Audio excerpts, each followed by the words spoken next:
നിങ്ങളുടെ ഓരോ ആഘോഷ മുഹൂർത്തങ്ങൾക്കും വർണ്ണശോഭ നൽകി മനം കവർന്ന തിരൂരിന്റെ പ്രിയ കുടുംബ വസ്ത്രാലയം സൻഹ ഫാഷൻ. പൊന്നാനിയിലെ പ്രവാസിയുടെ വീട് കുത്തി തുറന്ന് 300ഓളം പവൻ സ്വർണം കവർന്ന കേസിലെ പ്രതികളെ പോലീസ് പിടികൂടി.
മനോജ് എന്ന് പറയുന്നത് ഈ കേസിലെ മോഷണം മുതൽ വിൽപ്പനയ്ക്ക് വേണ്ടിയിട്ടുള്ള എല്ലാവിധ സഹായ സഹകരണങ്ങളും ചെയ്തു കൊടുത്ത വ്യക്തിയാണ്. മനോജ് തന്നെയാണ് സുഹേലിന് ഇത് മുന്നത്തെ പല കേസുകളും ജാമ്യമടക്കമുള്ള സഹായങ്ങളും ചെയ്തു കൊടുത്തു. സുഹേലിന്റെ നാട്ടിലെ പാട് കേസ് പലയിടങ്ങളിലും ഇപ്പോൾ കഴിഞ്ഞ ഒരു 3 മാസമായിട്ട് എക്സാക്ട്ലി പറഞ്ഞ കഴിഞ്ഞ 2.5 മാസത്തോളമായിട്ട് ഒരു വ്യത്യസ്തമായിട്ടുള്ള രീതിയിൽ ഒരു ഷാഡോ മോഡിലാണ് ഈ കേസിൻ്റെ അന്വേഷണം മുന്നോട്ട് പഠനങ്ങളില്ലാതെ വളരെ സൈലൻ്റായിട്ട് പ്രേമിച്ചിരുത്തി എന്ന് പറയുന്നത്. അതിൽ നിന്ന് കിട്ടിയിരിക്കുന്ന ലീഡ് പ്രകാരം മനോജ് കൂടെയാണ് ഞങ്ങളിപ്പോൾ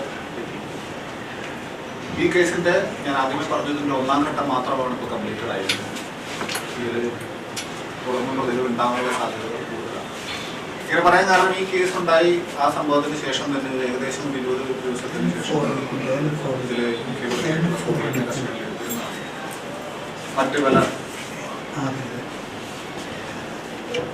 മറ്റു പല കേസുകളും റിവീൽ ചെയ്തെങ്കിലും ഇതിനെക്കുറിച്ച് പറയേണ്ടതായിട്ടില്ല. അപ്പം അങ്ങനെ ഹാർഡ് കോർ ആയിട്ടുള്ള ഒരു സെറ്റ് ആൾക്കാരായതുകൊണ്ട് തന്നെ വളരെ കൺഫ്യൂസിംഗ് ആയിട്ടുള്ള സ്റ്റോറികൾ കൂടെയാണ് വരുന്നത്. അതുകൊണ്ട് ഇപ്പോഴും അന്വേഷണ സംഘം പൂർണ്ണമായിട്ടും ഇവരുടെ മറ്റ് അക്കംപ്ലിസസിൻ്റെ കാര്യത്തിനെ കുറിച്ചുള്ള കാര്യം കംപ്ലീറ്റ് ആയിട്ട് മുഖവിലേക്കെടുത്തിട്ടില്ല. അന്വേഷണം നല്ല രീതിയിലായിരിക്കും മുന്നോട്ട് പോകുന്നത്. ആസ് ഓഫ് നൗ നമ്മുടെ സൂചന പ്രകാരം റിക്കവറി പ്രൊസീഡിങ്സ് ലീഗലായിട്ടുള്ള നടന്നു വരുന്ന